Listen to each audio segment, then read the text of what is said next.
নমস্কার, আমি ইনামুল মিয়া, বাঁকুড়া জেলা থেকে আসছি। কেন লিখবো, কেন সাহিত্য চর্চাটা আমরা কেন করবো, এটা হচ্ছে মূল টপিক।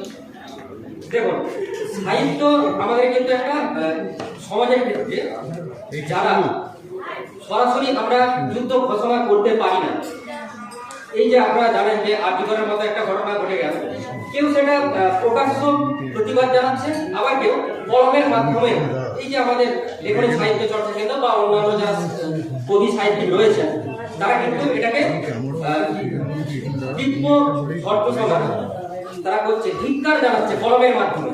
সাহিত্য কিন্তু আমাদের একটা প্রতিবাদের ভাষা হয়ে উঠতে পারে সর্ব জায়গায়। তবে মূর্খের রাজ্যে যদি আপনি কলম ধরেন, একদিকে তো আমরা সাহিত্য চর্চা কেন করবো এটা বলা হচ্ছে, কিন্তু এমন জায়গায় আপনাকে সাহিত্যের যে চর্চা, আপনার যে লেখা সেটা পৌঁছে দিতে হবে যেখানে